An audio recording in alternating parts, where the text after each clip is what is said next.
Hey everybody, it's Gary Wilson from Great Lakes Now, and we're reporting from Central Michigan University's biological station on Beaver Island in Lake Michigan.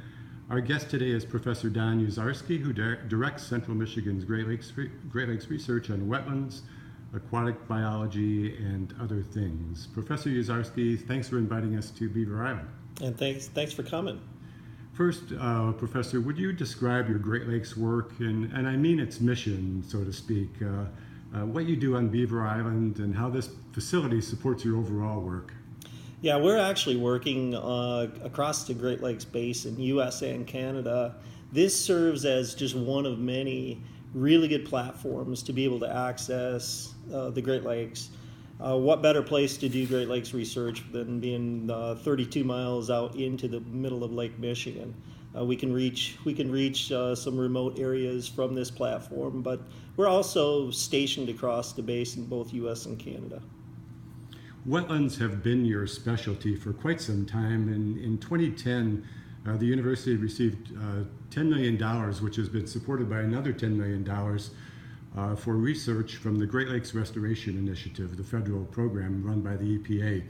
But why should the average person who may live in a big city like Detroit or Chicago care about wetlands? Yeah, that's a really good question, and I think it's important to make that link. Now, why should somebody there care? And I think it comes down to cases like Toledo or Flint. Water quality is important to all of us, and those coastal wetlands are key for maintaining high water quality in the Great Lakes. And we've already developed over 50% of the coastal wetlands to where they don't exist anymore, and they're not providing those services by filtering and cleaning that water when it comes off the landscape before it enters the Great Lakes proper. And we have to keep in mind that many communities are obtaining their drinking water directly from the Great Lakes. You had mentioned a little while ago when we were on the boat in the lake that the wetlands are the last defense. They're the last line of defense. So if you think about it, everything we do on the landscape, we're laying down pollutants and toxicants on the landscape, and where does it go? It goes to the low spot. The low spot, that's the Great Lakes. So ultimately, if they make it into a stream or a river, it'll end up in the Great Lakes. Well, those coastal wetlands are the last line of defense around those systems, around the river, protecting the river from the toxicants and pollutants entering there.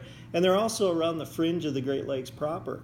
So it is really this last line of defense coming off for anything toxicants, pollutants coming off the landscape before it makes it into our drinking water pool, which ends up being the Great Lakes. You said that you're doing this research basin-wide, but we sit here on Beaver Island, 30 miles from the shore.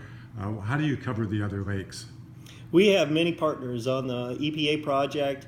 We, Central Michigan University, and I lead the project, but we actually send subcontracts to 10 other universities and 3 government agencies, and we're all working in conjunction to get this work done. So we're spanning the basin.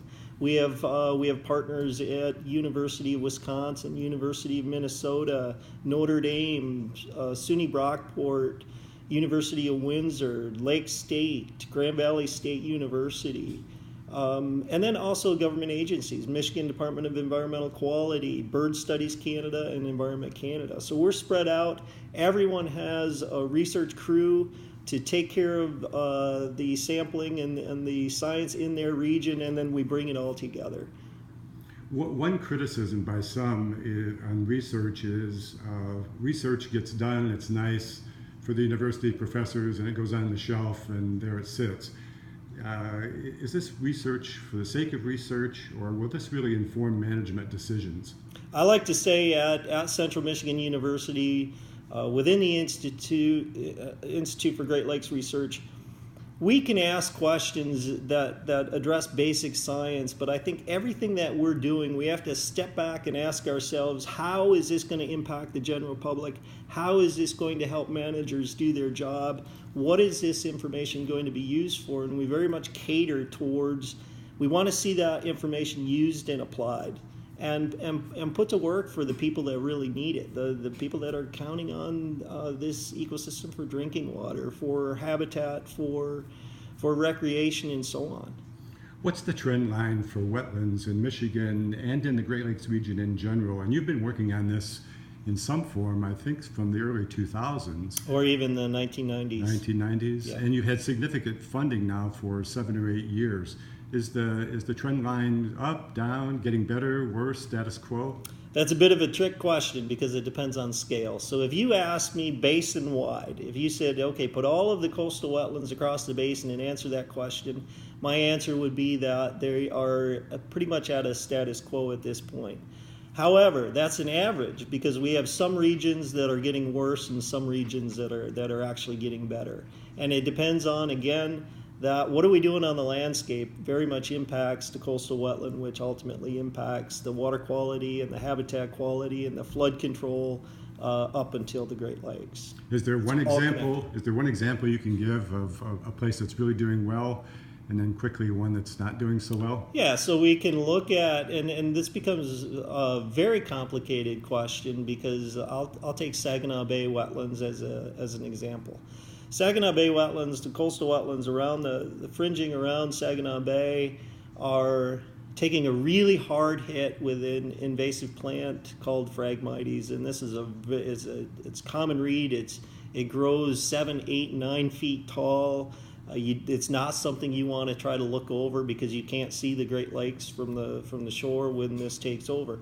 However, that's an enormous amount of biomass, and we're actually seeing, because of this, it's acting as a tremendous filter. We're seeing the water quality in the basin is actually improving through the years. There are other regions where we have